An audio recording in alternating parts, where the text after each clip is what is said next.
Welcome to the Lodge. You've accessed The Lodgecast Experience. Warning, warning, dangerous spoilers ahead. Enjoy.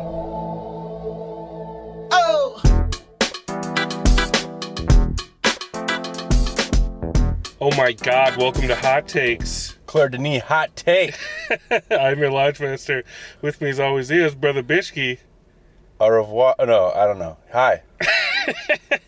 And the resident sleepyhead in the back, LT. Good morning. Oh, well, it is technically morning. It's past midnight outside the Burbank 8.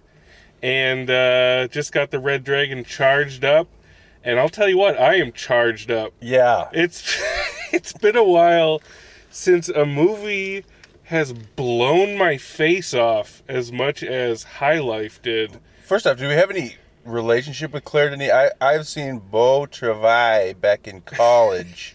Yeah. But she's a French film director, and I have not seen anything since little to then. no experience. Okay. Lucas? I thought I knew her, but I definitely did not know her.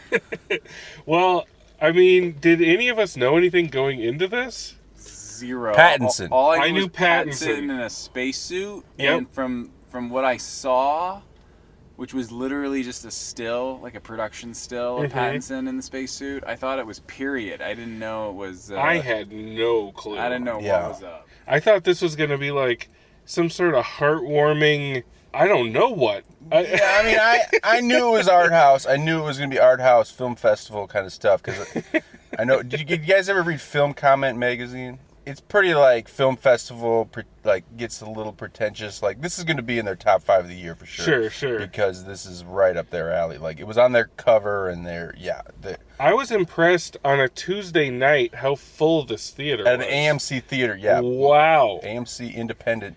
Pretty packed. Now, again, like it's a beautiful thing when you just go into a movie and you know nothing. Like that is truly, especially with a movie like this. Yeah, it's like a puzzle. I don't know how you could really know anything before going in, but knowing nothing is ideal. Mm-hmm.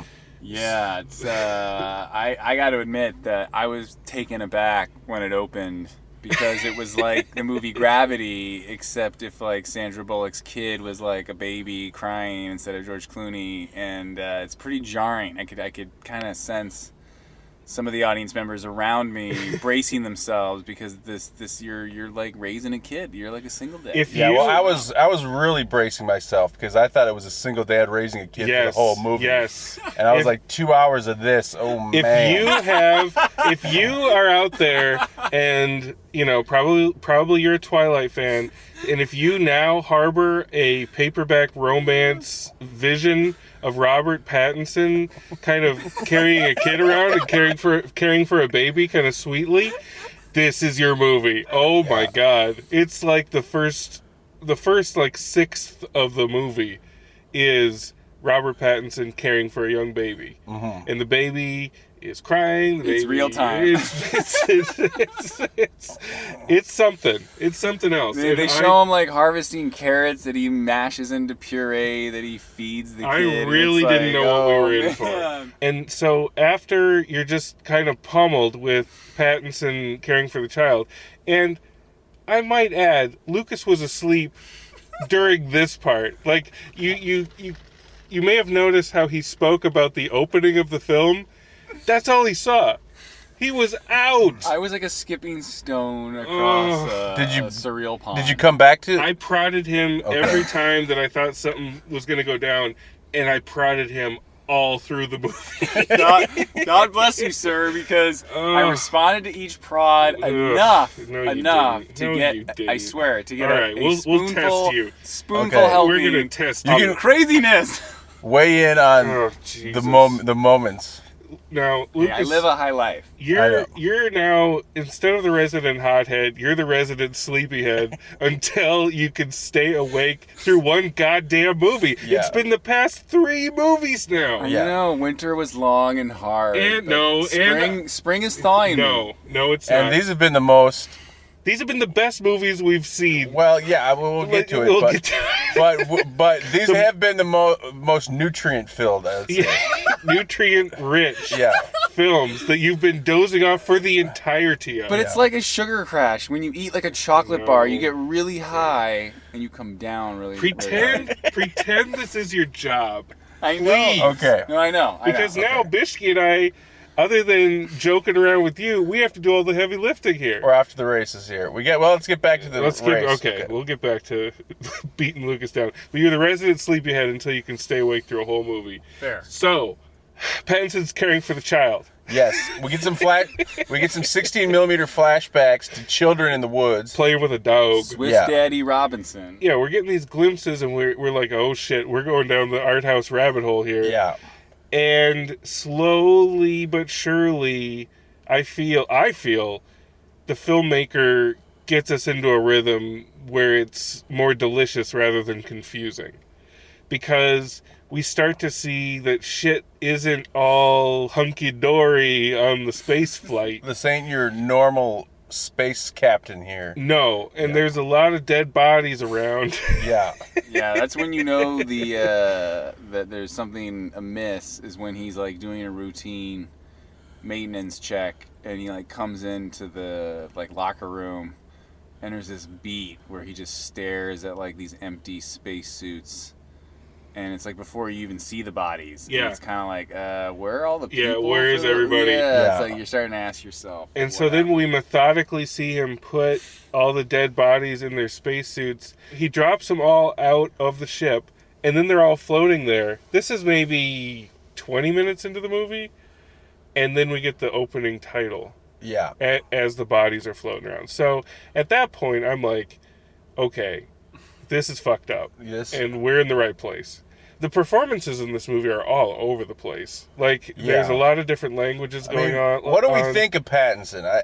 I mean, Jury's still out. I don't know. Like, he's picking the right movies. He's being adventurous. He's very earnest and serious and committed. Like he's serviceable and competent and sturdy, but kind of flat and a little wooden for me. Just a little too dull. he's still Like, kind of he a doesn't pretty have- boy. He Like, just doesn't have the charisma for me. yeah. He doesn't have to do a lot here. He just has to kind of be stoic through the whole movie.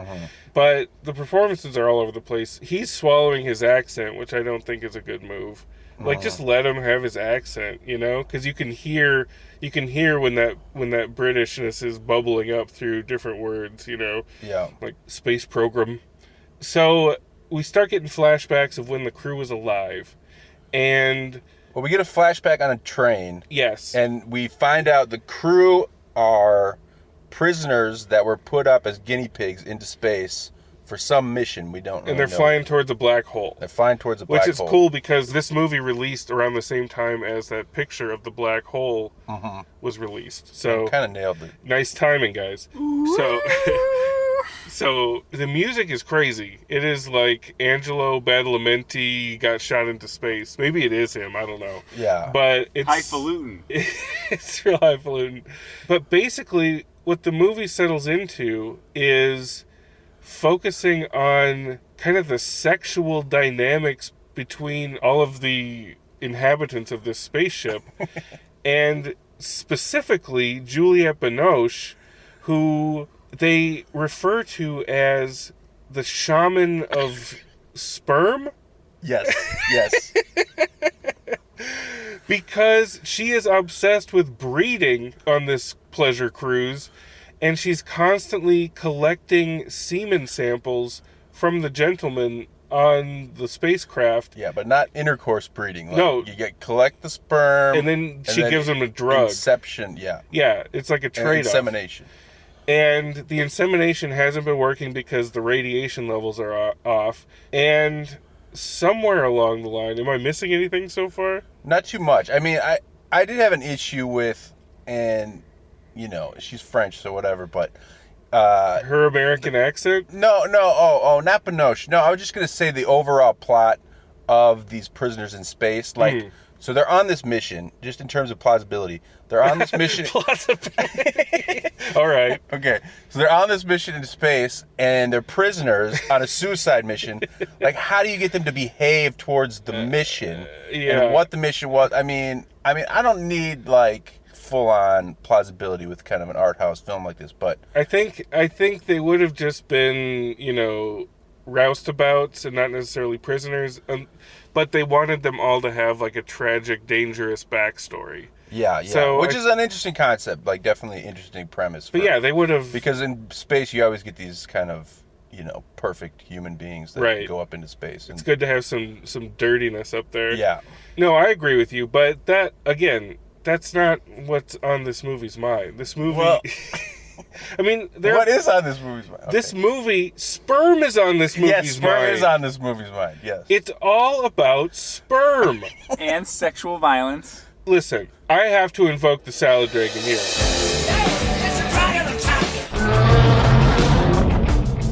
Bishki, you know what this is. Absolutely know what this is. I think we elbowed each other. Yeah. I prodded Lucas awake, and to his credit, he did wake up, but then I caught him nodding off mid-salad dragon scene. How could you not off Ridiculous. That? It was an affront. Sensory overload. Beautiful. Oh my God. Okay. So here's what we know going into the salad dragon scene. There's a box, a large like chamber that you enter. Bishki, can you explain this? They refer to it in the aftermath. Can I say what they refer to it as? It is a fuck box. They refer to it as a fuck box, colloquially. And we see Juliette Binoche slip in there. We don't know what it is. We don't know about a fuck box yet, but we know that she's in there. A red light comes on, and she's... Bishki, you all right? I'm okay. She slowly disrobes, and then a metallic phallus sort of vibrator mechanically arises from either the wall or the floor. Steely Dan. And she slips a condom over the... A condom is slipped over it, and then she grabs these leather straps to lift herself up in her hands, onto it. Yeah. And then just proceeds to go to town in this fuck box. The editing is going wild. She is writhing all over the place, and it keeps going and going, and she is seeing colors. Until it loses all meaning. And she is, like, having flashbacks, and she imagines that she's riding a giant dog. I think. Yeah, I think. With, like, a big tail that's hitting her. Because then it turns to fur, and I was like, I don't see any fur on this. Fur. Because I think then there's a tail comes out while she orgasms. A dog from her past. Yeah. And I thought, because it's going nuts and shit's flying all over the place, she's spinning around, it cuts to the aftermath of the fuck box, and it's just like covered in fluid of all matter. Yeah, what was the fluid draining out from the fuck box? I thought she was dead. Oh, okay. I thought the thing had just like obliterated her. But no. She comes out and she's like, Pattinson makes some snide remark like, doesn't look like it did much for you. And she's like, it does do things for me, or something like that. Oh my God. And Lucas somehow found it within himself, found the power to fall asleep in the middle of that sequence. It was crazy. I mean, he doesn't even look like Juliette Binoche after a while. Like, she looks like an alien. Like, there's something... What was it like to drift off and then be prodded back awake entirely in an entirely different section of the film? All I knew was that this Claire Denis is someone to watch out for. It's like, she is... Someone to fall asleep to. She is just firing on all cylinders. Like, it was over the top. Crazy. Well, okay, so after that, the Sultan of Sperm continues to ply her trade. Yeah, and tricks. She's always playing with their water supply and dosing everybody in weird ways. A lot of sedation. Yeah, and Pattinson knows it. He's like, she would turn up the dose when she wanted us to be under her control. And then he falls asleep, and she goes and basically rapes him while he's sleeping. Oh yeah, that's rape. I mean, before that scene, there was an attempted rape. Yes. By one of the prisoner guys. I mean, one of the most brutal, brutally sexually violent scenes I have ever seen on film. And I woke up in the middle of that thinking it was Robert Pattinson doing the raping. No. And it was just like, it was a guy that looked like Pattinson. No. Yeah, I figured that out. But he was like full on Viggo Mortensen naked. Like taint, fruit basket. And he gets his face bashed in. Yeah, he gets his face sliced in with a giant shard of glass. So then I thought, okay, well, we're clear on rape here. But then Pattinson is almost fully sedated. Yes. But enough consciousness to ejaculate. And then she keeps it in her hands. And then we follow her with the sperm in her hands. We do. As she heads back to the lab, takes a sample of it, and then she goes over to Mia Goth, who was the recipient of this sexual violence, and she's still out cold, and she gets his sperm inserted into her. Whew. So Andre 3000 is also in this film. From Outcast. I definitely slept through that part. You missed Andre completely? 100%. Oh my god. That is hilarious. Well, he was. And we can wrap up Andre's arc right now. At a certain point, he just goes into the garden and lays down, and then he literally, it dissolves and he disappears. Yeah, and he's buried. Now, was that meant to say he just was given up? Or what? I don't know. I think a lot of the people gave up because their deaths weren't explained. They just kind of disappeared or flew off into space. But he disappeared. Yeah. So, okay. So, Mia Goth wakes up. She gives birth to the child. Juliette Binoche takes the child immediately. Yes. You know it's Mia Goth's baby because she has breast milk pouring out. And she becomes despondent, and basically there's a pilot that's going to try an escape pod to see if she can make something happen. She gets her face completely bashed in with a garden spade, and Mia Goth gets in the spaceship instead and just takes off. And this is contender number 2 for Salad Dragon for me. Well, I thought it was pretty amazing. Amazing sequence. Yeah, she goes into a black hole and visually, on a budget, handling it like that. That's what I was thinking through the whole thing. Like when her face was like deforming while she was going into the black hole, and the way that they were altering the image, like they bend the entire image wildly to simulate like a black hole stretching your consciousness or something, you know? It's an incredible effect, and that's what I was thinking too. Like their spaceship basically looks like a shoebox, and like that this movie is on a budget. Like the effects budget is finite. Yeah. And the way that they pull off this Mia Goth escape pod scene, kudos. Like, holy shit, super memorable. You see her being pinned back, she's at first peaceful, like, I'm leaving all them behind, leave it all behind. And then you get that moment where she's like, fuck, oh shit, like this is starting to get painful.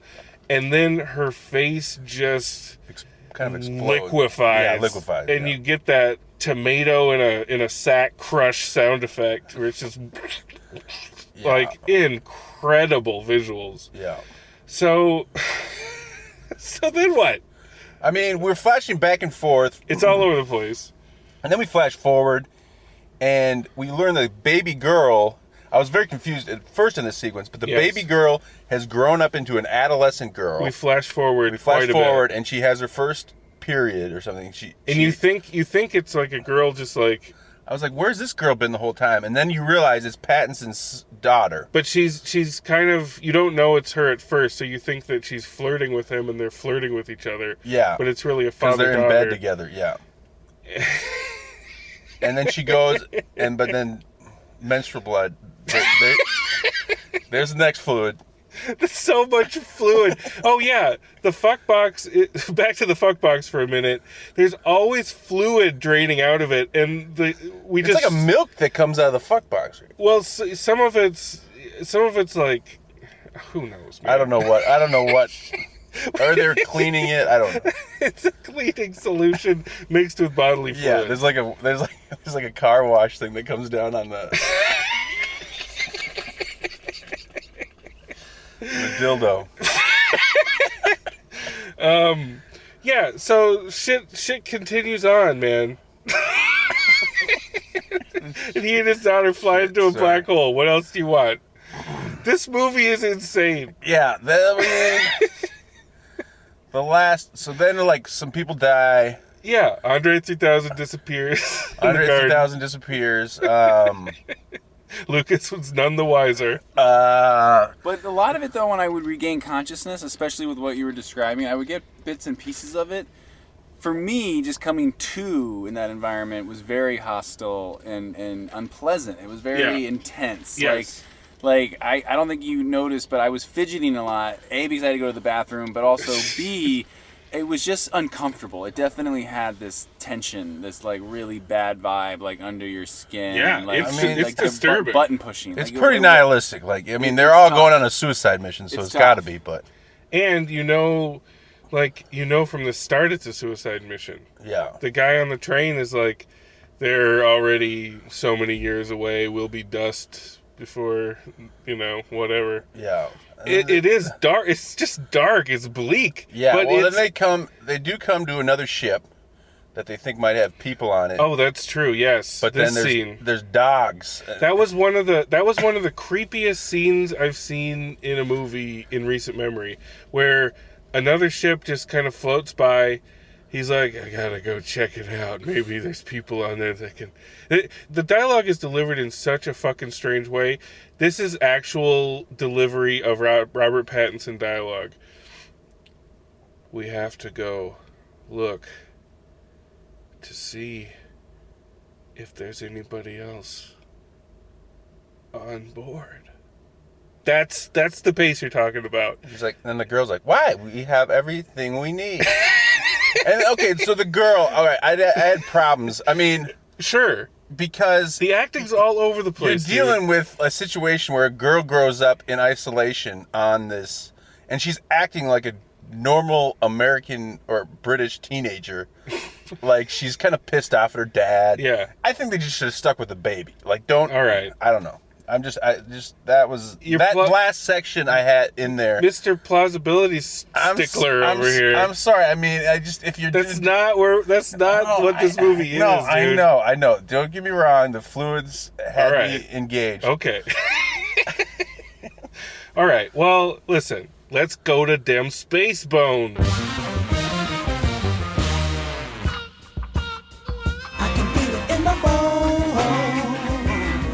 Brother Lucas, I mean, Asterisks. 10 asterisks I got by this so one. much makeup work to do, but from what I saw, this was very, very solid and technically sound.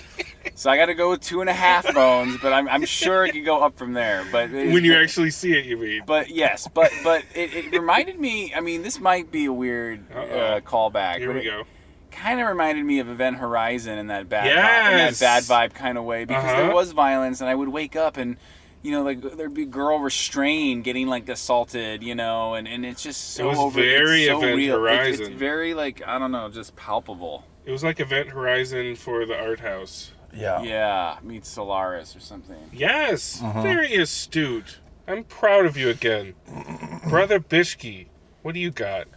Well, we know I had some plausibility issues. But I mean, just in general, the 2001, this is not like it is a vision. And for the budget, like the production design, I thought was pretty damn good. Yeah. Like, considering this is like an art house movie in space. Like, I really loved the production design, and Yeah. it was so clean and simple and not overcomplicated. Not overly fussy. Yeah. But it felt real, though. It all felt felt really practical and worn and lived in. I mean, it should win an Oscar. That's half the battle with space shit. Hollywood, take note. Make it lived in. yeah. But I mean, the art house thing. I mean, it's got to me at the beginning, but then the movie took off a little bit. You didn't smoke either. No, it's true. And I guess, like, in terms of it being a little French pretentious kind of, I did feel so, like, Sure. by the end of it, like the last 15 minutes just with his daughter, and you're just kind of like, you know, there's so many themes and things she was exploring. Like, she brings in all these fluids and strange relationships with the prisoners. I mean, she's in a little over her head with what she's trying to do with this movie, which makes it ambitious. There you go. But I can't say the entire on a whole. I can't say it was one of my favorites Drop of the the year. bones. Two? Wow. 2? Wow. Less than the sleepyhead himself. Less than the sleepy. I gotta just circle back no. and talk about how before the movie, when we were getting primed for takeoff at the Yard House before Brother Bishke showed up, I was telling the lodge master, I was like, you know, I knew Brother Bishke for many years before we took this venture together on the Lodgecast, and I always thought of him as kind of like, you know, real nice guy, but sometimes, you know, he's got this edge, this eye of the tiger that bites, and when it bites, it clamps down and it doesn't let go. It does hard. not let go. He's like a steel trap. I can sniff out a pretentious art house film. Oh, Bishke. I'm sure it played well at film festivals. You're but merciless. You're merciless. I love it. If he dies, he dies. Oh my God. This movie, okay. Two? yes. Jesus. Oh, I love you, Bishke. Listen. I love you. This is not a two-bone motion picture. This is a face melter. This is exactly what we go to the movies for. This is exactly what we do this mother-loving podcast for. It's got it all. It's got all that and a bag of fluid. I mean, could you imagine seeing this as like a 14-year-old, you know? Like I felt like I was 14 again. I felt like I was seeing like Natural Born Killers for the first time. I was just like, my corneas were melting off. This is a 3.5 bone movie. Okay. This is incredible. Yes, it's got its problems. It's not plausible. It's got way too much Pattinson and the baby. But the shit that hits so goddamn hard. I mean, the Salad Dragon is the best of the year. Best of the year. Yeah, best of the podcast, maybe. I don't know. We did not. I could not. Nobody. I mean, and we saw it was this like the flash dance of masturbation scenes. We saw this in a mall. Yeah. I love that. Yeah. I loved that. And nobody walked out, which I Nobody also walked love. out. A dude was sawing logs. Breathing hard. Yeah. He was asleep, probably quicker than Lucas was, which was a feat. But we saw this in a mall on a Tuesday night, and it was packed. That is amazing. A whole theater full of people watch Juliette Binoche's back writhe around in a fuck box, Lucas. But Tuesday night is discount night too. We keep forgetting that. It is. But still. But 3.5 bones. Holla back. Let us know what you think. In those comments. I'm very interested in many lodgers' viewpoints on this film. This is like, Natural Born Killers is not far off. Like, it definitely strikes a chord that crackles. Yeah, I Hot think. take. Y'all gonna see this, right? See it. See it. Get it while it's hot. See it in a mall. Do it right. All right. Well, let's shut this fuck box down. Yeah. Hot takes, y'all. Hats off to the Sultan of Semen. What was it? Sultan of Sperm. The Shaman of Sperm. Shaman of Sperm. Okay. And wasn't there a scene where she was like rubbing sperm in her hair, or was that me just dreaming? She was rubbing something in her hair. See this movie. Okay. Hot takes. Love and light. Love and light.